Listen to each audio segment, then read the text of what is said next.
I'd like to play a game with you. Go and get a pen and a piece of paper if you haven't already. Pause this now. I'll be here when you come back. Fantastic. I'm going to assume you've done that. I'm now going to put 5 faces up on the screen behind me. They're going to be poker players. Some of them are going to be professionals. Some of them are going to be amateurs. Your job is to decide which are which. However, there's a catch. I'm only going to show the photos for less than a split second. So it's going to go fast. So write down P for professional and A for amateur. Are you ready? Away we go. On, off. P for professional, A for amateur. On, off. P for professional, A for amateur. Number 3, on, off. P for professional, A for amateur. On, off. P for professional, A for amateur. And the last one, on, off. P for professional, A for amateur. You should have 5 letters written down on the page in front of you. These are the answers. PP, AA, P.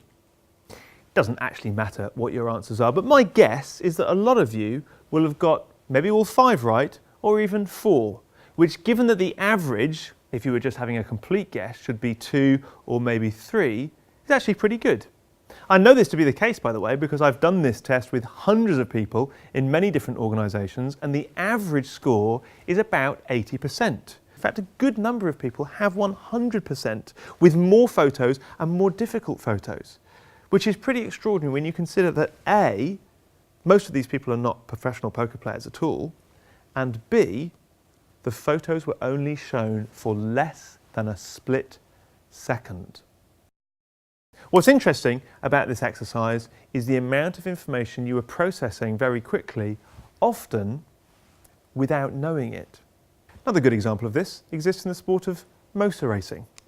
This is the great Fangio, a man who was widely regarded as the Michael Schumacher of his day, although because this was before Michael Schumacher, Fangio was widely regarded as the greatest driver of all time. And the story goes that Fangio is coming up to a blind bend on the other side of which is a crash, an accident, if Fangio ploughs into the back of which would surely kill him. And yet for some inexplicable reason, Fangio, turning this blind bend, swerves out of the way, off the racing line, thus avoiding the accident and near certain death. Why? Even Fangio, not a modest man, couldn't explain why he made this decision. And it's not for 2 weeks when he suddenly sits up in bed with this revelation that he realises the answer, and shared it with the press at the next post-race interview. He said in his own words, as I was approaching the bend, I couldn't know exactly what was on the other side of it, but I could see out of the corner of my eye, my peripheral vision, that not everybody was looking at me. And he said, they always look at me because I am the great Fangio. I realised in that moment that there must be something on the other side of the bend that I should probably swerve to avoid, and I did so. And he lived to tell the tale. In other words, Fangio made a decision based on information that he couldn't even consciously process, and yet the decision itself was an excellent one. If anyone watching has read the fantastic book Blink by Malcolm Gladwell, you'll be very familiar with this principle. The subtitle of this book is The Power of Thinking Without Thinking, although it could be the power of knowing without actually knowing. In the book, Gladwell introduces us to all sorts of fantastic stories. The story of an art expert who knows at a gut level that a particular statue is a fake when everyone else thinks it's authentic, although he can't actually verbalise exactly why.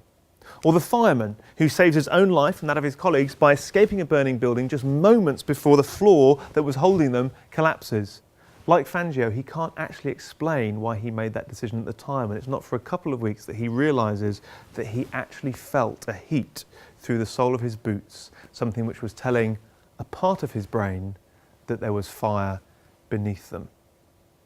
The professional poker player, the great professional poker player, is doing exactly the same thing all the time. In fact, the winner of the 1977 World Series of Poker wore a t-shirt throughout most of the tournament that says, I will do whatever the little voice inside my head tells me to do. Because when you play poker for any period of time like I have, you start to understand that there is a part of your brain that can think in a way that's very different to your conscious mind. It seems to have access to information that allows it to make better, more accurate decisions. And there is a scientific basis for this. There's something called the human bandwidth. That is, that for every 9 sensory inputs that we process consciously, we process up to 11 million subconsciously. That sounds like a pretty extraordinary ratio until you have a little think for a moment and say that, well, actually right now you're listening to my voice and you can see my face, but you can actually see everything in your peripheral vision, like Fangio. You can see the traffic outside of the window or everything that's on your desk. And I'll bet you've had some experience of sitting in a cafe or a bar and you're having a conversation with someone and there are 30 conversations going on around you and you think all you can hear is the person that you're listening to, but in actual fact, if someone says your name 25 conversations away, then your head turns. Because we're taking in all of that information, but filtering most of it out. Now, wouldn't it be amazing if we could make decisions based on the mass of information that we're otherwise discarding? Well, yes and no. Intuition, instinct, the subconscious mind, call them what you will, are brilliant friends up to a point. Because all of those things are only based on the product of our own experiences, and experience is not always the best teacher. Let me give you an example.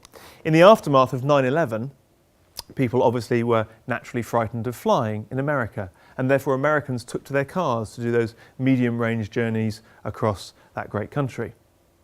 Unfortunately, driving is per mile much more dangerous than flying, and studies have shown that over 3,000 people died in the aftermath of that event simply as a result of that intuitive, gut-level emotional decision.